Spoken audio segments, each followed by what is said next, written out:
Hi everyone, and welcome to the Autumn Explorer case. And me and Maddie are just going to go through each of the wines that are featured in this case.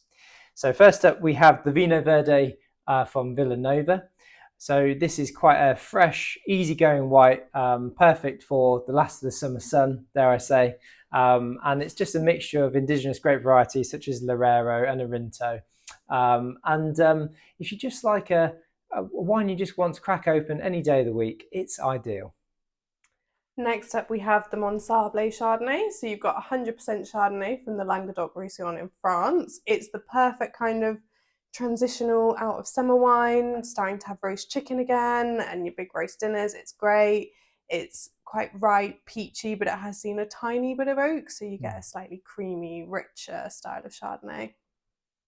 Okay, and then we have the Calasari Pinot Grigio. This is from Romania. And Romania is not massively well known as a producer of wine, although they do produce a lot of wine. And this is really fresh and crisp. And as a Pinot Grigio, we tend to drink a lot of this instead of your basic Italian Pinot Grigio these days. Yeah, get stuck in. Then we have the False Bay Sauvignon Blanc. So this is from South Africa, nice and fresh. It's not too gooseberry ripe New Zealand style, but it's a bit more intense than the French style, a bit less mineral. So it's that nice balance of slightly tropical fruit, good acidity still, really enjoyable. Great with your kind of pastery, slightly warming, hearty dishes as well. And then we move on to the Vernaccia. So Vernaccia is the grape variety. This is a white from Tuscany. So Tuscany is probably more well known for their reds, such as their Chiantis and so forth. This is a real pretty style of white wine. Nice bit of texture to it, and flavours that would involve would be green fruit, citrus, and a bit of almond. And yeah, if you want something a bit different, and Italian whites are perfect for that. And then to end the whites with something really different, we actually have an orange wine. So this is the Funk Still Skin Contact from Austria. It is a white wine that's left on the skins for a certain amount of time to develop a bit more colour and texture. It's a blend of Grüne Veltliner, Gewürztraminer, and Riesling, but it's really nice and fresh. So you get the very best of a white wine with just a bit more texture and a bit more body.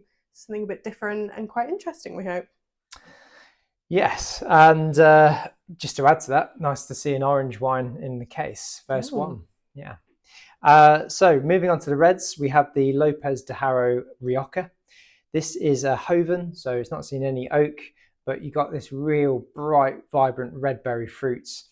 What I recommend is get a charcuterie board in and dig your toes in the sand and pretend you are in Spain. Then we've got the Mina Mesa Zinfandel from California. So savoring the last of your summer barbecues. This is perfect with your grilled meats.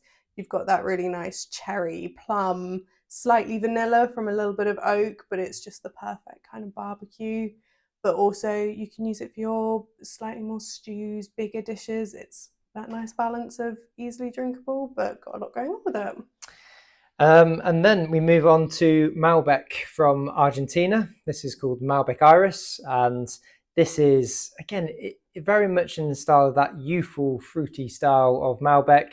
It's not too tannic, it's easygoing. And if you want to pair it with food, it is quite versatile, but wouldn't hurt to match with a chunk of protein either. Heading back to France, you've got the Bellefontaine Merlot. So you've got 100% Merlot, nice, juicy, fruity, everything you want from your Merlot. Not overly tannic, but has enough structure that you can have it with some food. But it is just a nice evening winter warmer wine. And the Percheron Shiraz. Shiraz with a touch of Mourvèdre grape variety in there, just to give it a bit of texture and difference of style.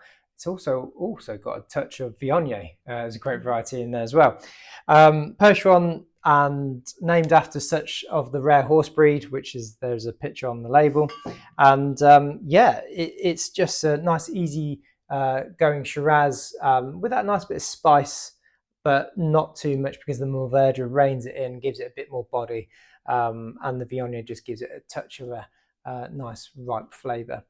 I would probably pair this with, yeah, I think there's a grilled meat theme going on. Or lamb, yeah. roast lamb. Yeah, roast lamb, that would be very good.